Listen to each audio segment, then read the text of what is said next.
Quando hanno imposto le limitazioni alla vita civile, alle forme più elementari di vita civile, io come editore, scrittore, mi sono accorto che le prime forme a essere colpite, le prime forme di vita sociale, sono state quelle culturali, prima, e poi quelle rituali in seconda battuta, perché le biblioteche sono state le prime a essere chiuse. Poi sono stati limitati i servizi come il culto dei morti, addirittura abbiamo assistito a una limitazione di queste forme di ritualità che sono quelle poi che ci distinguono dagli animali, perché solo dall'uomo di Neanderthal in poi abbiamo assistito al culto dei morti, cioè sono tutte quelle forme elementari che ci danno un senso dell'appartenenza e che semmai avrebbero dovuto risolvere una crisi, non andare a eliminare proprio queste forme essenziali della vita comune. Chiaramente io nel mio piccolo faccio libri, ho pensato qua sono tutti che recriminano quelli che hanno rifiutato di sottoporsi al trattamento, molti certamente in TV si sono erti anche a rappresentanti o difensori dei diritti degli esclusi, ma era una rappresentanza così in TV, perché poi io a guardare allo stato dei fatti non ho visto un vero e proprio sostegno,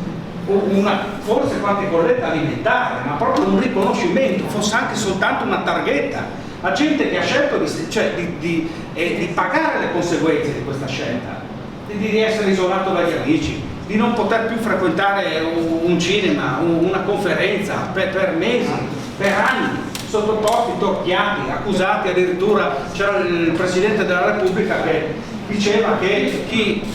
non si adeguava a questo trattamento sanitario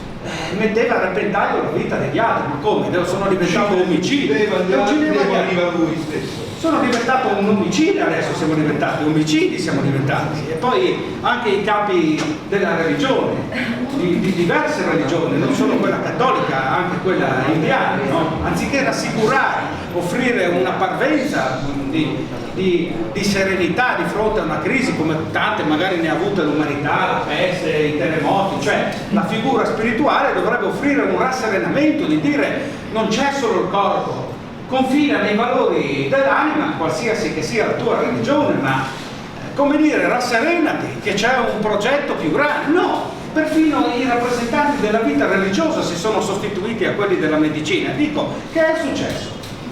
Allora, noi altri siamo stati accusati dei peggior crimini, che come se avessimo ucciso, infettato, e siamo stati marchiati vivi, segregati, ridotti, come diceva San Paolo, siamo diventati la spazzatura del mondo, siamo stati il rifiuto di tutti e lo siamo ancora oggi. Queste sono le parole di San Paolo alla lettera dei Corinzi e sono tanto attuali che descrivono esattamente la nostra situazione. E però è venuto fuori uno scorzo duro di un'umanità che non si è arresa, che è irriducibile, e voi qua siete la prova vivente. Saremo anche in pochi, però voglio dire, siamo qua, ci siamo stretti la mano, un gesto vietato fin l'altro giorno, una cosa inconcepibile considerare che stringersi la mano, un gesto che si trova perfino Omero nell'Iliade, parla e strinse la mano alla dea, cioè sono codici universali che hanno distinto l'uomo come essere pensante e civile dalla materia inerte. E queste forme che ci hanno dato forza, che ci hanno dato la capacità di reagire a momenti difficili in questi millenni di storia, sono stati proprio questi gesti a essere colpiti per primi. È chiaro che con la scarsezza dei mezzi, con la limitatezza degli aiuti, con quel poco che abbiamo, siamo qua oggi. E questo è già di per sé un miracolo e un segnale fortissimo di una resistenza irriducibile. Quindi il momento di oggi, secondo me, non è soltanto una targhetta, una pubblicazione, quel che si è potuto. Se io avessi potuto avrei fatto di più, avrei messo in palio molto di più per incentivare questa resistenza. Ma nel poco c'è un simbolo, perché il simbolo vale più di una targhetta, è la forza del simbolo, è quel poco che diamo oggi al vincitore deve essere esteso simbolicamente a tutti i presenti, a tutti quelli che hanno concorso anche nell'ombra, a quelli che hanno detto no, l'umanità deve vincere sulla legge,